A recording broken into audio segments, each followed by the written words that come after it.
Okay, my phone says 9, so let's get started so that I'm not late again. We've got 5 people here, so we should be okay with that.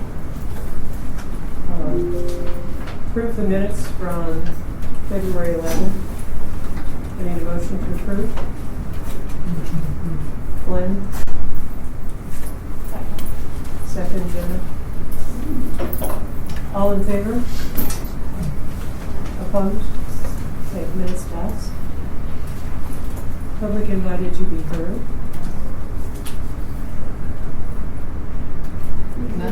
We should invite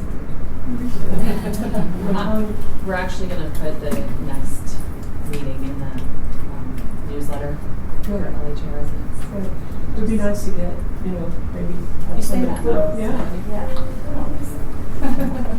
Okay. Organizational updates. Sure. All right, let's talk this time again. Feels like we just did this. We did. It's time again for board member elections. So generally, as we sit now, let me pull out my terms. And we have one vacancy that last summer you all agreed to just hold that vacancy until this selection process to make sure it wasn't such a short term. So we have one vacancy. And then Jenna, your term is up June 30th of this year. And so your term was up as well. So you would have to, if you want to keep working with us, you'd have to reapply as well. And remember, that was the last of those rounds where we're getting all of the terms on consistent. I think we have some 2 years and some 3-year terms. So that was the last of the one that was on this kind of shorter schedule. And then, Arlene, if you have you spoken with Josh at all? Do we know what he'd like to do? He did send an email that he had resigned. Okay. So as of February 28th, he said, please let this email serve as my formal resignation from the LHA Advisory Board. He sent it to Harold and then CC'd me. So, okay. Yes, he does resign. Okay, so then that means we have 3 spaces on the board to fill for that next term. And so, you know what, I want to say... Who's the president? It's Arlene. Arlene. And do we have a vice? The vice is Carrie. No, so we don't have to do that. No. And then the new terms should... So Jenna's and the vacancy, those should be new 3-year terms going to 2028. If this is, I got to double check that with the clerks. At minimum, it'd be 2 years to 27, but there might be 3-year ones. And then Josh's term is up June 30th, 2026. So we would be replacing his position on that same term schedule. So it would be a 1-year term essentially for that person.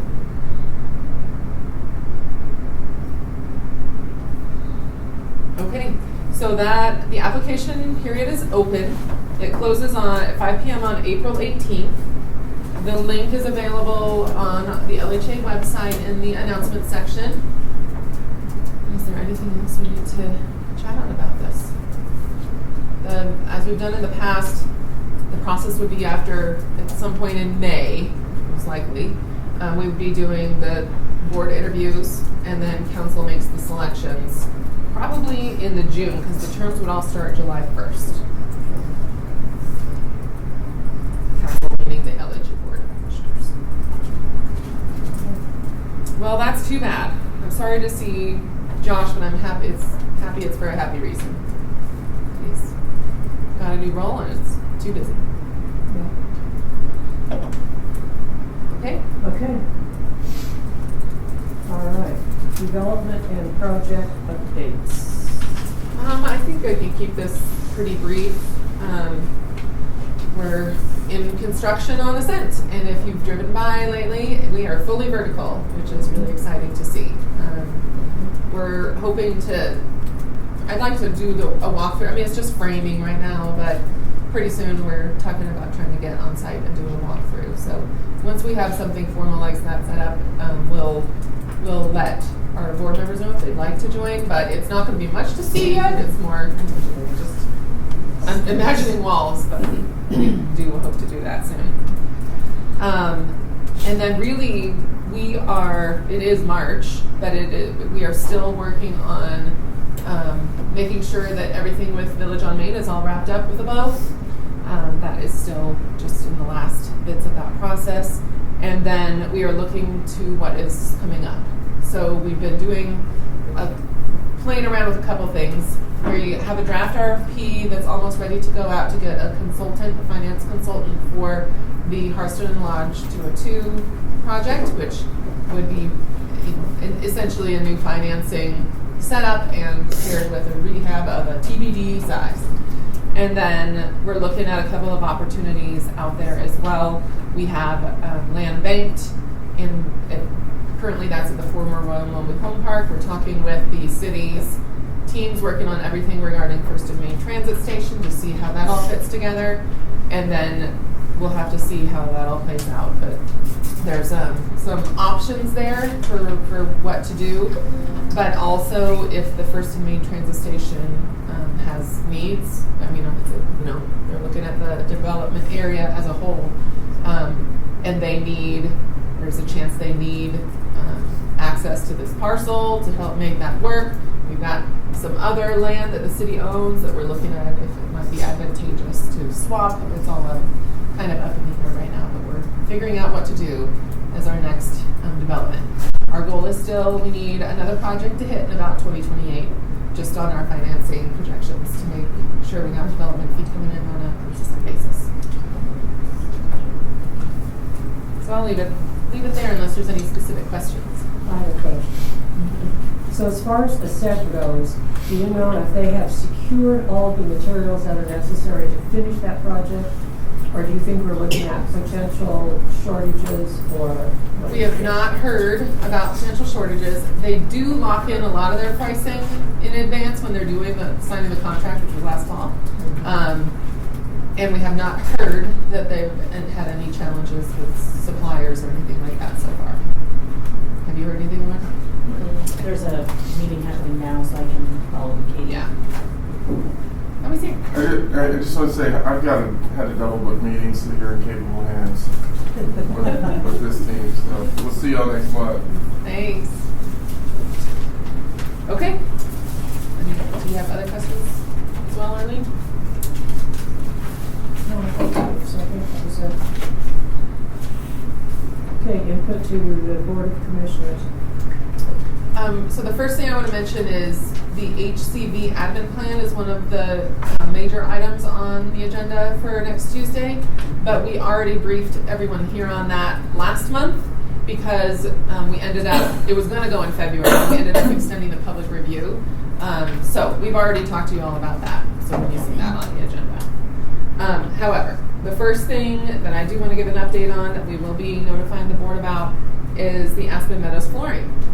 After 3 years and change, we do have an arrangement with the construction contractor at the time, the flooring materials supplier at the time, and the architect at the time, and we have a fix coming.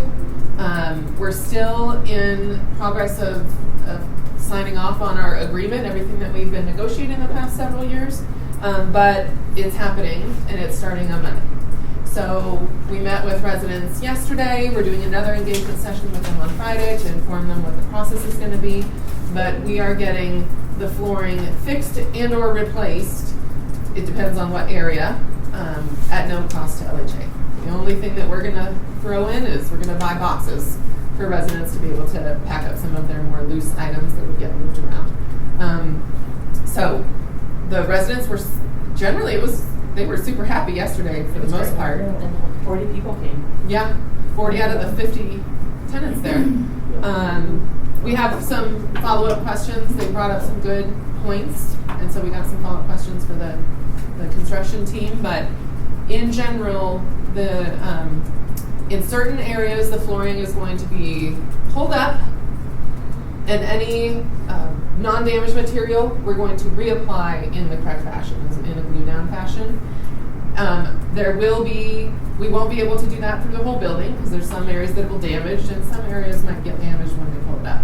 But we do have carpets going in certain areas to make up for that difference. And in the ADA units, in the kitchens, hallway and bath, those really high traffic areas, we're going to lay down a really highly durable sheet vinyl, which actually it's called Forbo. It's something that's used like in hospitals when you have a lot of wheel traffic especially, but it doesn't look industrial. It looks like nice flooring, and the residents only had good things to say about that sample. So we're trying to just make sure we do the most cost effective, but also making sure that we plan for the long term, make sure the flooring lasts as long as possible as designed, and minimizing disruption to the building. So work will start in the common areas March 17th. We won't get into the units until April 2nd, and then they'll do either 1 or 2, depending on how quickly things are moving and how many things residents have, 1 or 2 per day. It's expected to be 5 entire weeks of work. So from mid-March through, I think we're going to go into May, frankly. So it will be some disruption on site, but once we're out of the common areas, they'll be out of the common areas in 2 weeks' time, and then when they're in units, they'll only be doing 1 or 2 at a time, so it would be more limited. Is there any questions about that? Are we actually moving people out No. this time? No. They're going to Work be will in all be done units. in 1 day per Okay. unit. So Okay. people will we're going to have the gathering room set up nicely with things to do if they need to. There's also the library, the game area on site. There's multiple common areas that they can hang out in. And then they will not have to spend a night out of the unit. The work will be done in the day. They'll most likely replace the kitchen, hall, and bath flooring first, since there's not really furniture there, and then move items from the areas that they need to work onto the new flooring, do that area, and then put it back. Most bedrooms are not getting worked on. The first floor bedrooms do have that vinyl flooring, so they would be worked on, but all second and third floor wouldn't be touched. So, for example, one question was, can I just hang out in my bedroom and watch TV? I was like, let's chat with them about that. I don't see a problem, except we need to ask if they think they need to utilize the bedrooms for storage for that time or something. So we'll be managing things like that.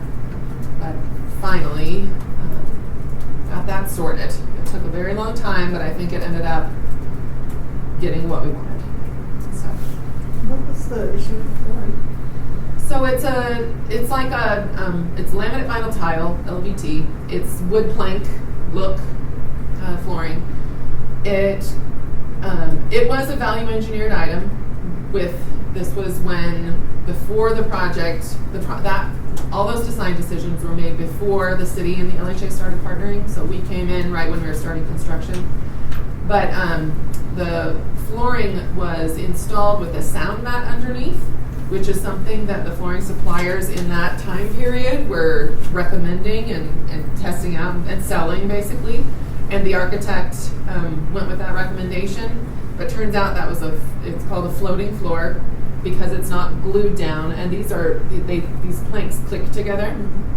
And so they floated, and if you had wheels from wheelchair, walker, even an office chair, it could cause it to lift, and then you clip it, and then it starts to chip away. Wow. So we have a lot of areas in the building that are duct taped. Wow. It's very ugly. We've been managing trip hazards for 3 years. And they think it's because of the sound? Yeah, primarily. Wow. Yeah. I'm doing Google right now about that. It's happening at my house. No. My house was built in 2021. There's no sound mat, but just as my house settles, the nail heads are coming up, raising it, and we're hitting it and knocking off chips. Oh. So if you ask a flooring, so we've been talking to a lot of flooring suppliers, and if you ask them now, they're like, oh no, you got to make sure you do it this way or that, because it's just high risk for that type of thing. So.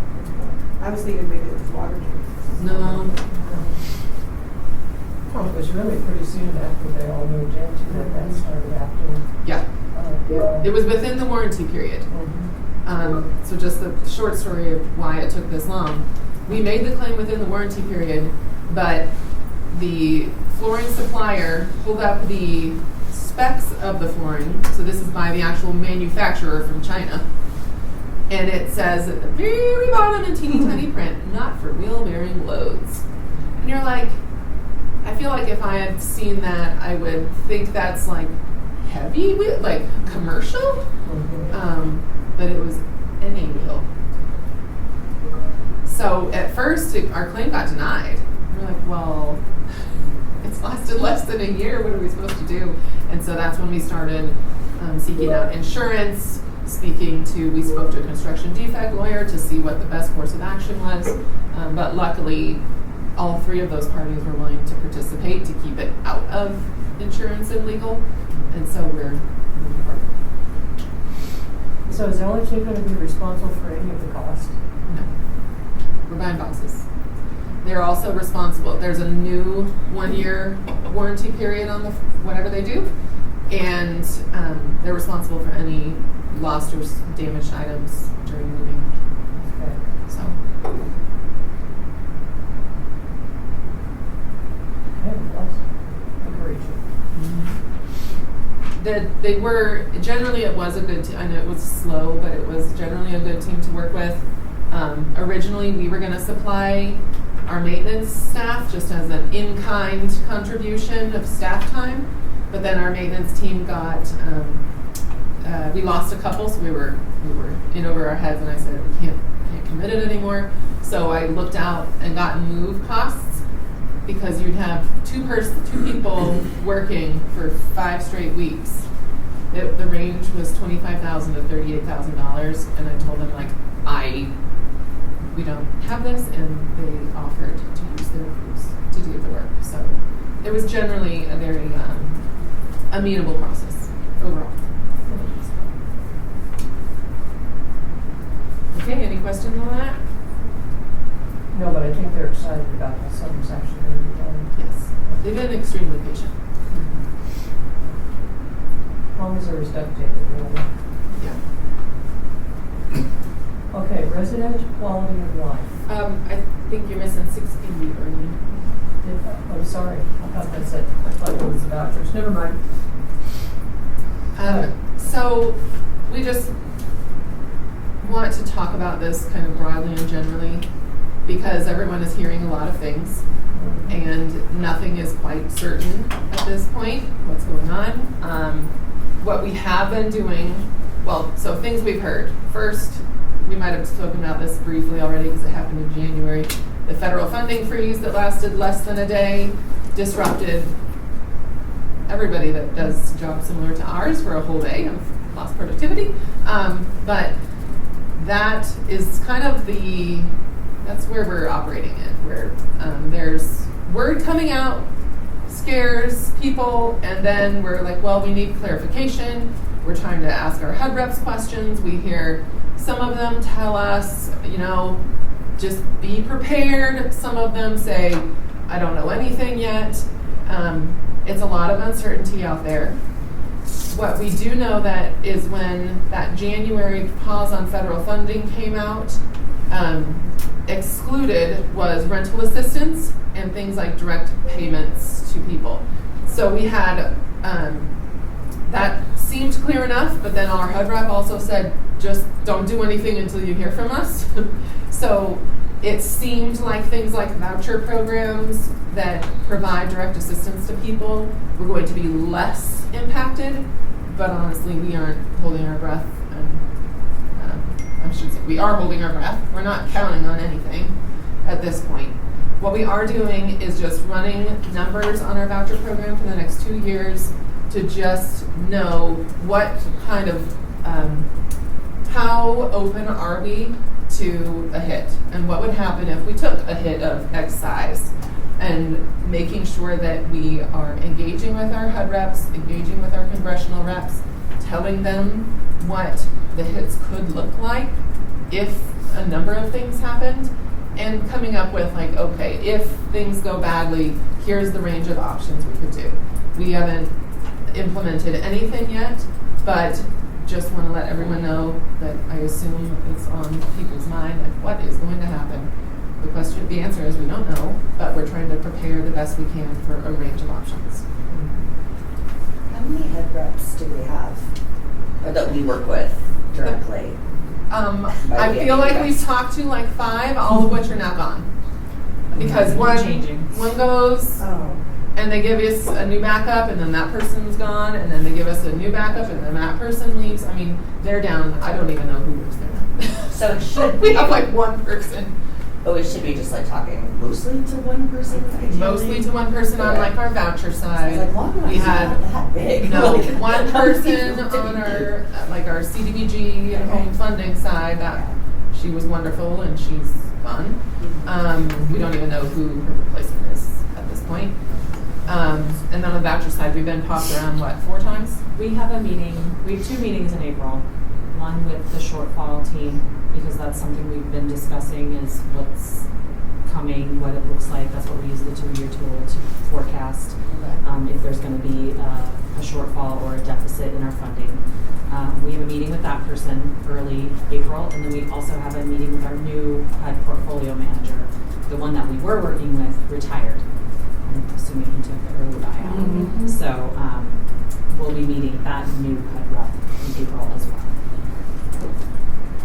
So I don't know if you have any specific questions at this time. We may not have answers, but I just want you to know we're paying attention and trying to plan or at least have answers to potential impacts if something comes down the pipe. So about a week ago, Harold talked to the Senior Center Advisory Board, and he was really pretty specific about a lot of things as far as, this is possible hit we could take this year, next year, which is pretty significant cost-wise, and even as far as vouchers go, which at that, the senior board just listened, they're not really involved in it. Right. Do you want to share any of that with this board?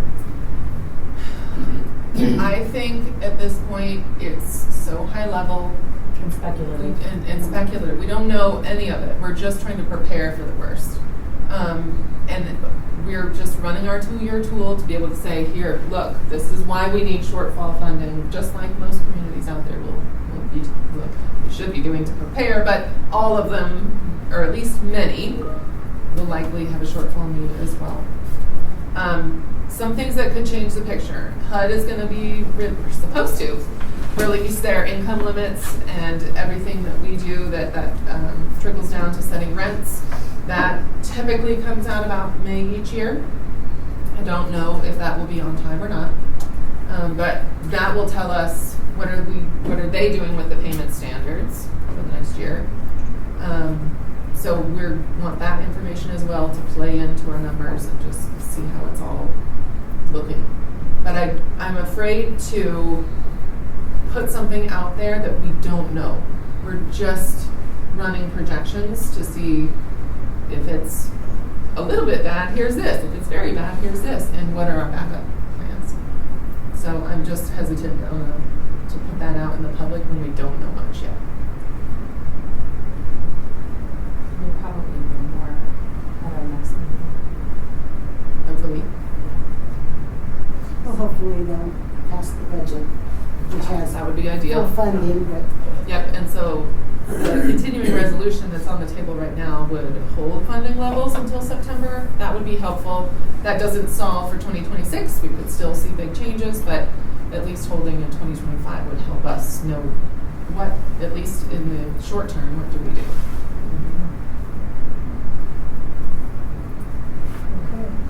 So I think obviously Molly's got a really good point. Makes a lot of sense. Speculation's not super helpful, but I don't even know exactly how we put these together. I feel like I should know that, but maybe we just keep that, just the issue about funding challenges is just like a check-in. I'm not saying every month, but like every couple months. I don't really know how we do that, but just so it's something organized and we can, as things develop, talk about it more. I really don't know exactly. Well, things are moving so much. I mean, Right. you were there, we don't know, but Right, yeah. I can put this on for next month, hoping that we do have a good amount of actual news. After whatever a shortfall team the week before our next meeting. Oh, okay. So That would be good. hopefully we'll have more information, concrete information to share or projections. Sounds good. Okay. All right. Resident quality of life. Try that again for the second time now. I have a couple of questions that are there. Do you guys have anything? Do you have anything on it? So, I guess one of my concerns is, what is the goal on landscaping? Because I know we got the rocks out, and that the areas that they put the rocks on looks really nice. We still have a lot of areas that They're are gonna mulch open. it. Yeah, They're working on mulch. they're gonna put down mulch. Okay, because that will make it look really nice, or at least It's time. Yeah. Can't dry it out anymore. And that's something that comes up every time at some of those places, but yeah, at least I knew we were moving forward, it's just. So there's been a interesting situation that I know that the city council is dealing with under a potential ordinance as far as housing for group homes, put it like that, group homes. And one of the things that they have talked about is a sensitive area, and I just was wondering if somebody could explain to me what a sensitive area is, and does that include our senior housing, or any senior housing in the city? Senior housing was not one of the parameters that they were discussing in terms of if they were going to consider a distance requirement. Senior housing was not one of them. They were talking about schools, daycares, parks, trails, youth center, recreation center. Those are all, I mean, that's the whole gamut of everything that was discussed as an option. There is going to be further discussion on that as well, because they directed staff to bring back what does it look like if you do 500 feet, 1,000 feet, whatever type of range from all these various places. So what this is it's considering distance requirements for registered sexual offenders. There are over 200, this is Sarah's room, over 200 in the community already, peppered. I'd say closer to 275. And this all came about because some neighbors realized that there were multiple registered sex offenders living together just in a private residence, and were concerned. And so, And to just add to that, that is not uncommon throughout the city. A lot of times a landlord will give these folks a chance, and many of them live together. So when we go do our sex offender checks, we'll be able to, hopefully contact 3 or 4 of them that are living together. So this is not a new thing at all. and it really, that could be for a number of reasons. A friendly landlord to that, to accepting a tenant with that on their record. It could be because they are, maybe they have to go through a lot of, what do you call it, recovery program. There's some requirements to that they might be doing together, or maybe that makes it easier for them to comply with there's a lot of reasons that could be. What I would say is, from the housing perspective, the distance requirements, they're here. The distance requirements would limit, potentially greatly, where they can live, and that means there would be pockets in town that are possible, which could concentrate, which could cause more neighbor problems. So all of that, staff is putting together a bunch of options for them to consider and see how that Who's the plays out. neighbor? Well, Jeremy was the one preparing, he's probably not the lead, but it seems like he was preparing the presentation of the ordinance, so. Okay. I think it's with planning, so Frank's group, and Zach obviously has been on there, between planning and public safety. Because it ties into code enforcement when you're actually, if it is qualifying as a group home, if you do have multiple living together, there's a lot of ins and outs to that on the planning and compliance side. But then there's the public safety element as well. So I only brought this up because the place, at least the one place that I kind of know about, is close to a couple of our housing units. But then it brings up, we've got Suites and we've got Zinnia, and I don't know what we have there either, so. Yeah, I just we was do. curious what's sensitive. So we do have registered sex offenders, certainly at Zinnia, None of not at the the suites. We have about 10. But they are, those buildings are within 1,000 feet as the crow flies. Actually, it might just be the suites. Like Zinnia might be actually, as the crow flies, more than 1,000 feet from the TLC Be a trail daycare center. behind suites once that trail's developed. Yeah, and it's not, we're not clear on what council's going to use as the sensitive areas. There was some council members that were not in favor of the trails, because then you're literally Xing out everything almost. But we do, and also what they were talking about is grandfathering. There is not a way to exclude somebody from their current housing, so it would only be going forward. And I will say, as for the record, we've asked this question of Sarah in the past. Have we ever had a problem with Suites residents in the daycare across the street in the cul-de-sac? And the answer is no. Yeah.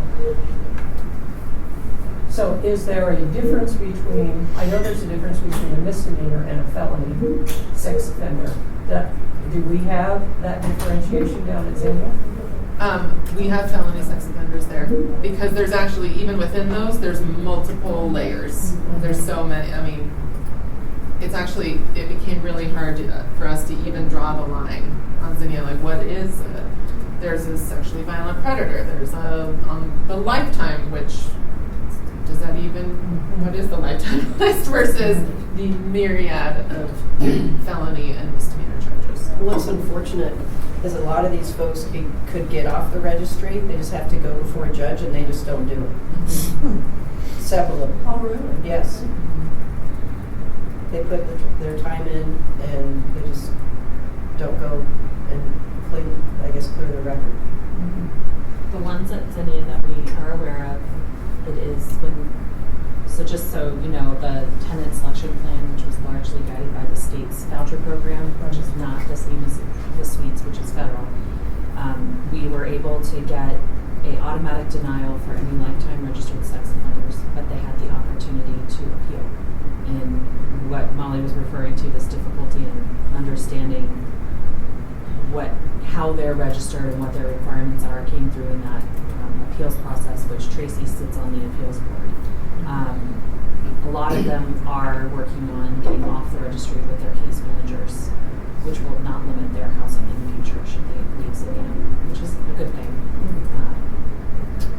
I also think that obviously LHA has nothing to do with the city's decision on ordinances, but it might also increase our homelessness issue, because if people can't find a place to live due to limited options, they're going to end up on the street. And this is all about where you can sleep, really, when you're talking about, I mean, there's still, you cannot exclude people from trails, etc. I mean, there's a daytime issue and a nighttime issue, and that's really the difference there. That was just a story aside, I was listening to a podcast about, and it was interviewing some homeless people that were registered sex offenders, and they just move their car around and make sure they do their check-ins, and it was really interesting getting down to the nitty-gritty, like what does that actually mean you do in a day to be able to comply with distance requirements. So it's interesting. The other thing we find too is that the state allows them to register as transient or homeless, and 9 times out of 10, that's not the case. They're actually, we find it, I mean, we have how many property owners we work with in town, so a lot of them are unauthorized residents that we end up finding out about. So they're really not homeless or transient. So I don't have an opinion either way on that. It's just what it is. So Sarah, how often do you guys check on these? So we have patrol. We're required to go out, and I think it's a quarterly check on certain sex offenders. So patrol, actually, we have some that come in on overtime on the weekends. We have a community service officer, she works in detectives, and that is her full-time job. It's basically registering these folks, keeping track of them, putting warrants out for them if they're failing to come and register. So, Okay. that's why some of our calls for service at Zinnia, like not so much this month, but we'll have like 7 or 8 just sex offender registration checks. Which means people are looking at the website. I'm nearly there. Okay, well, that came up. And of course, one of them is in our neighborhood, but anyway, it's just interesting to hear what's going on. It does have a tie to housing, so I think it's a good discussion. Well, and with the fact that, unfortunately, at our facilities, if somebody really wants to get in, all they have to do is wait till somebody goes in and walk in behind them. You know, so that, even though we preach and preach about don't let anybody in, it happens. So, yeah, it's just, yeah. Anyway. Okay. All right. LHA reports, update on operations.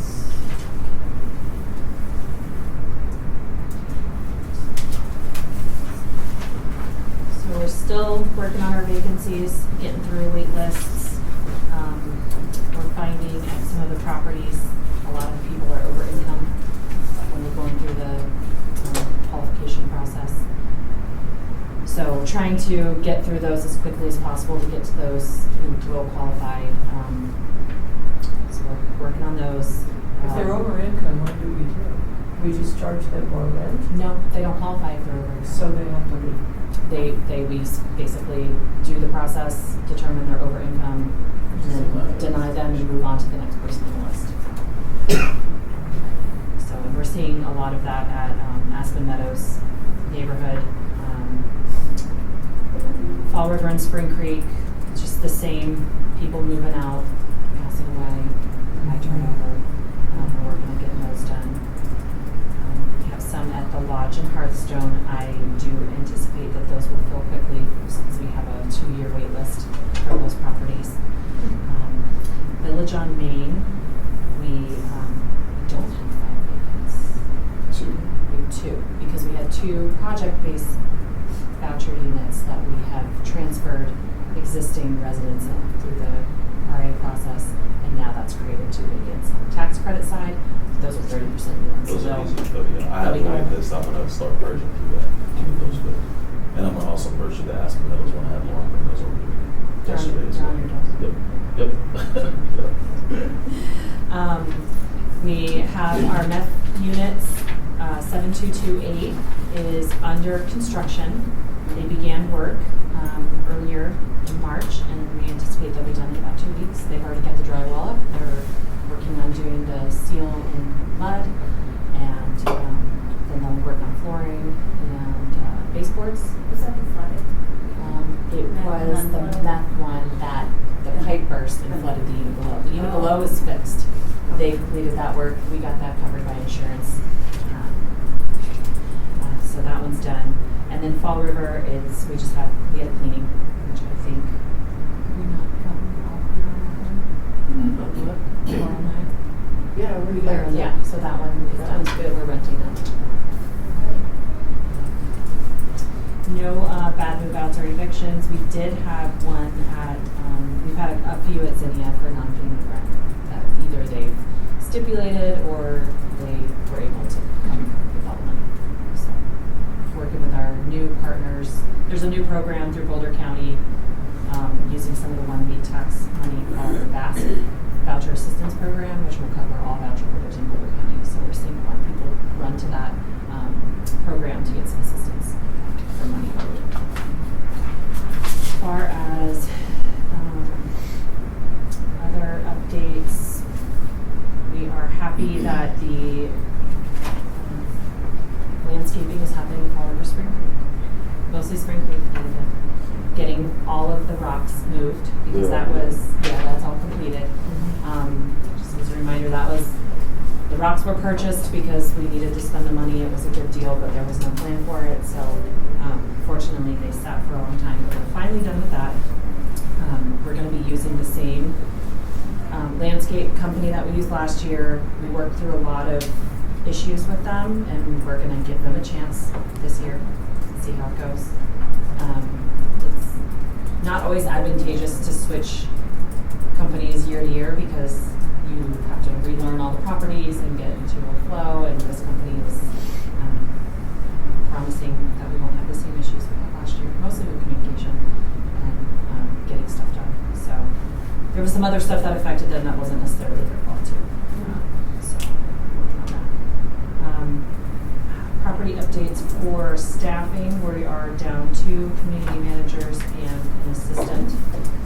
We have promoted one of our assistants to community manager for Hearthstone Lodge, Nikki. So we have filled one position. We're still looking for another one, and now we will have 2 assistants that we have to fill. Because when you promote, you create another vacancy.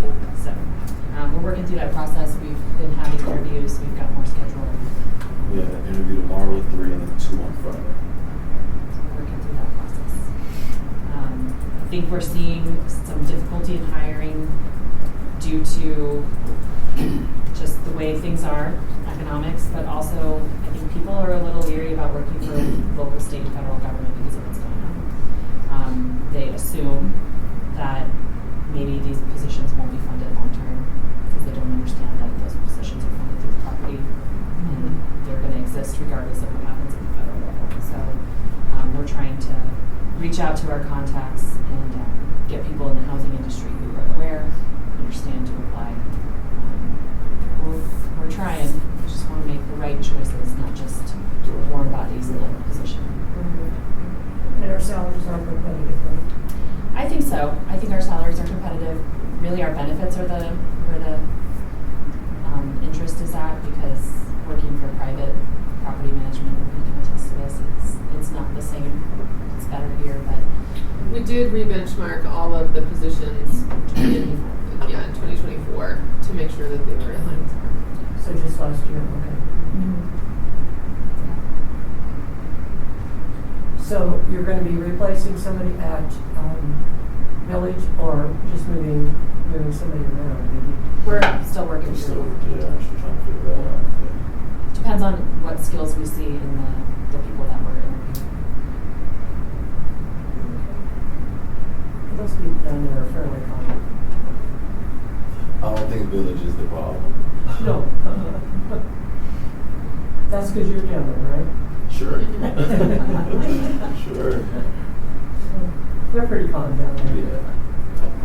And we have our next coffee and conversations at the senior properties in April. We're working on getting some partner organizations to come and speak. We have the core paramedic coming in to do all that in April. Core and then Boulder County Agency on Aging. agent. Yep, they're going to be there too. Who's coming from the Boulder County Agency? She's coordinating with Kaylee Kaylee. at Senior Center, but she has been coordinating with anybody else necessary. I'm not sure exactly who from. Let me see. That's her.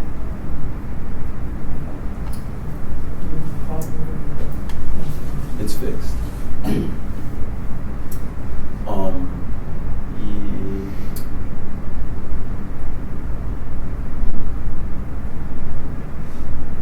They haven't given us specifics on who's going to be there, but they're going to be there. The 20th. We also have our elderly PBB waitlist open right now through the 14th of March, where people can join us in the 21st century and apply online, which is amazing. And so Kendra and her team and property management team worked really hard.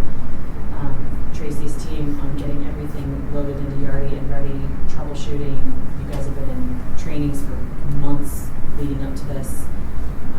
So the voucher team's feeling that. They created a handy user guide to help people apply. Senior Center is working with us, and we've sent that information out to our partner organizations throughout the county to try to get more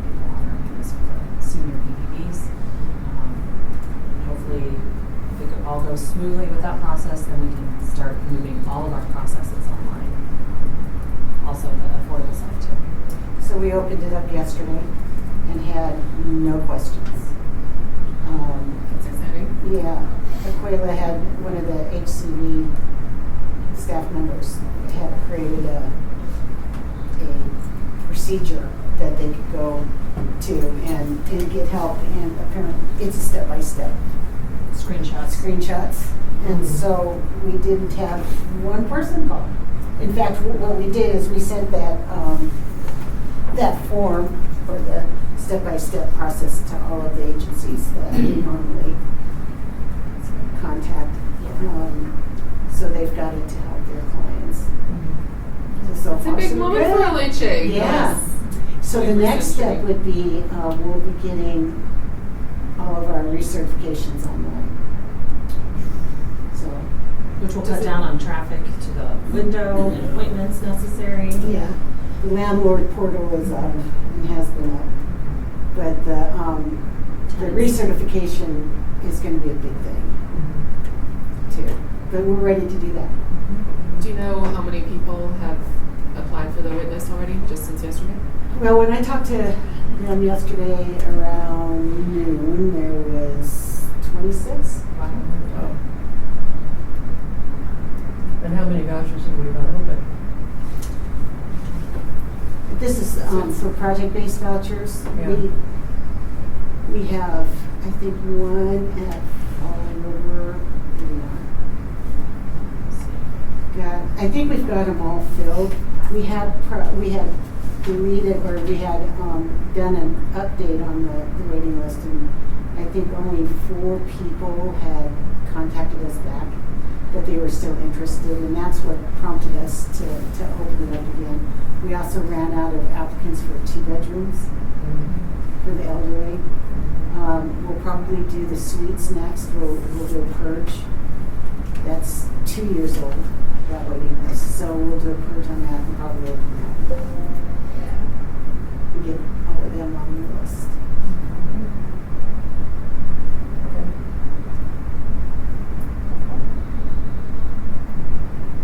So this little gem down here,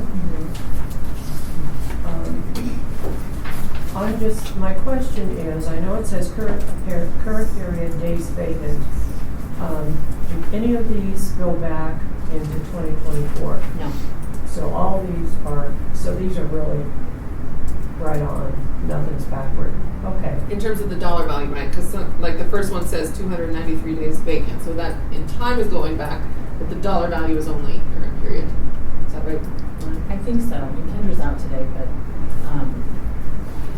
it might be pulling, like she's saying, the days vacant, like if a unit has been vacant for a long period of time, it might be pulling the days piece, but for the calculation, it should only be pulling the selected months, which is January to February.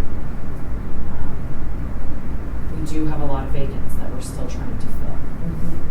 So what's kind of interesting is that the very first thing that we ever saw, it was like over 500,000. And now it's 77, so I'm just trying to figure out. Yep, because that was in 2024. Where are we really at? Yeah. So that's one of the questions I have is what information is most valuable from these reports, because the way the report is run is I can't designate, like I'd have to go unit by unit, and if a unit was vacant for a week, it's going to pull that. So to go and highlight the long-standing vacants, I'd have to go and do a ad hoc report for each one, line by line, unit by unit, and create a separate report. If that is something you're interested in, we can do that.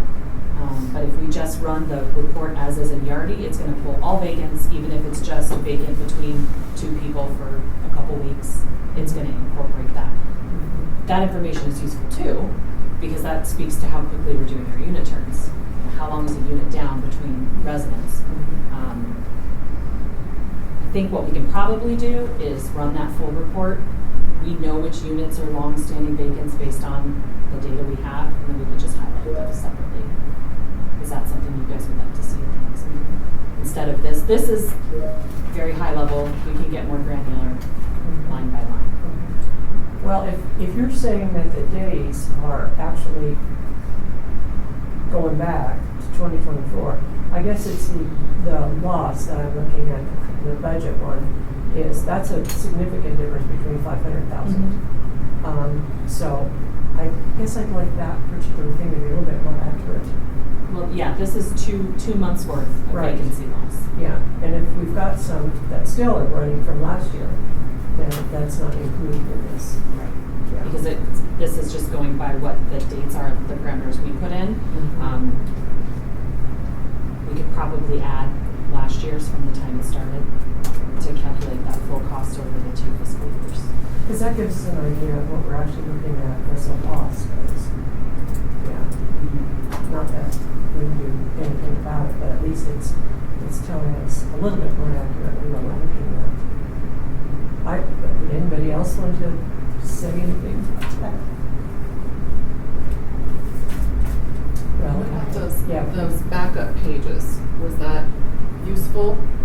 So that's the full one that talks about any vacancy at all, and it'll break it down unit by unit. But there could be 3 batches of vacancy for 1 unit based on how often returned. We can separate out the long-standing units that have been vacant for a long time. Those will be our meth units, things like that. Is that something you're trying to, was that a one-time presentation, or you want to keep that list up? Because the short form or the long form, what do you? That's what I'm asking them. What? I mean, it's creating reports, exporting them to Excel, and then modifying them, color coding, doing some math. It's not a huge lift, but it is one more report to create.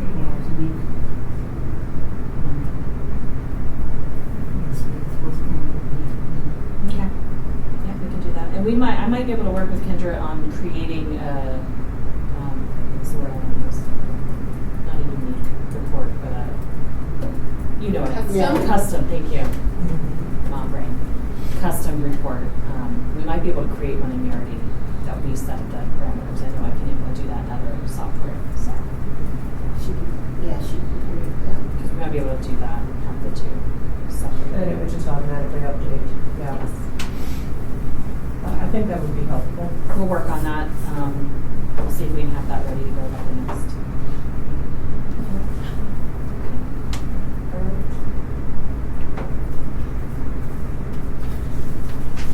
Sarah.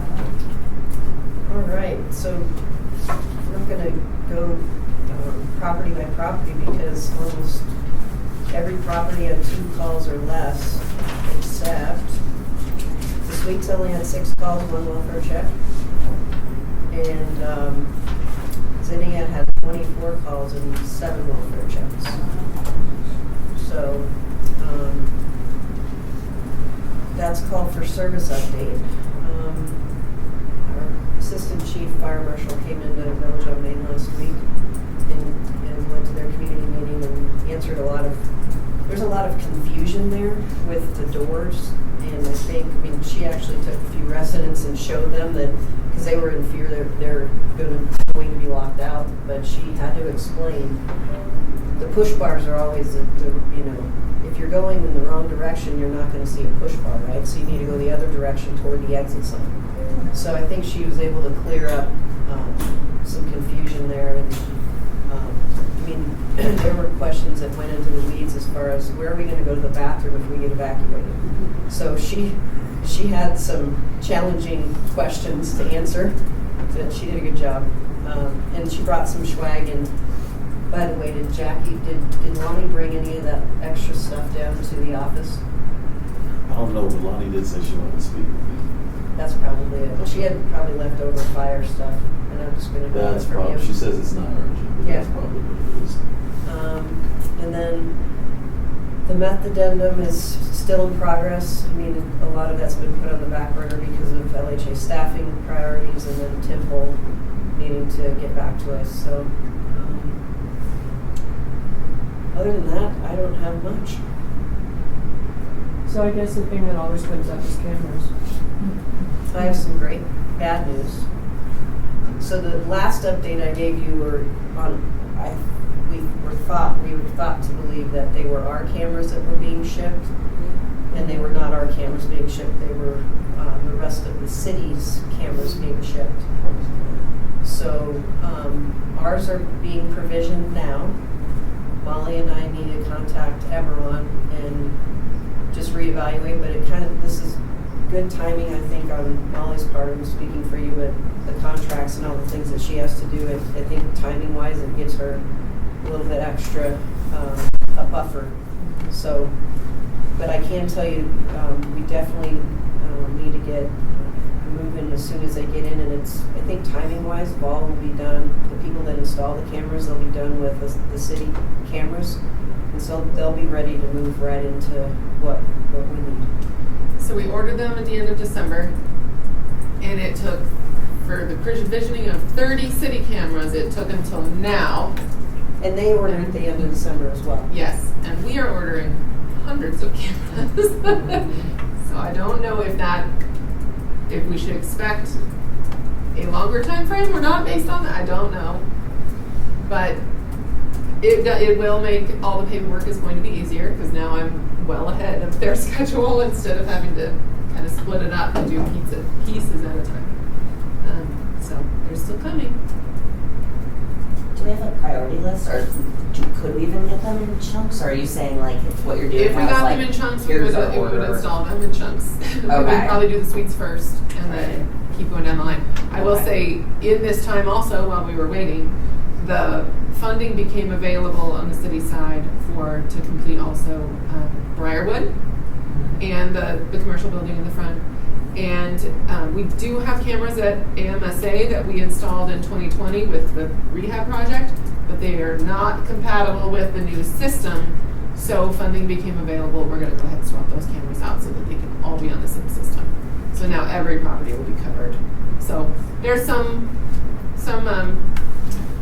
good parts of the delay, which is now we can do it all in one fell swoop instead of piecemealing it all together. But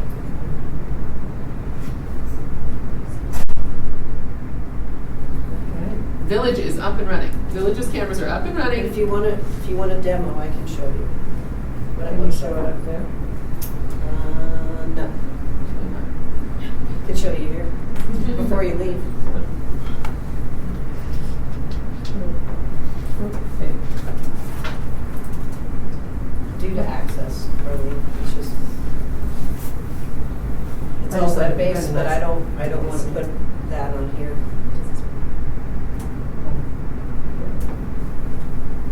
I always forget that we're on.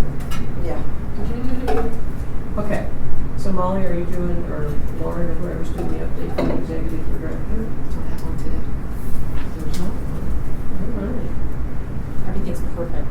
I'm gonna write that down, perfect. You heard it 5 minutes from Lori. All right, other business. Any of you guys got questions, comments? Unless you, all right. Okay, motion to adjourn, we're gonna get out early.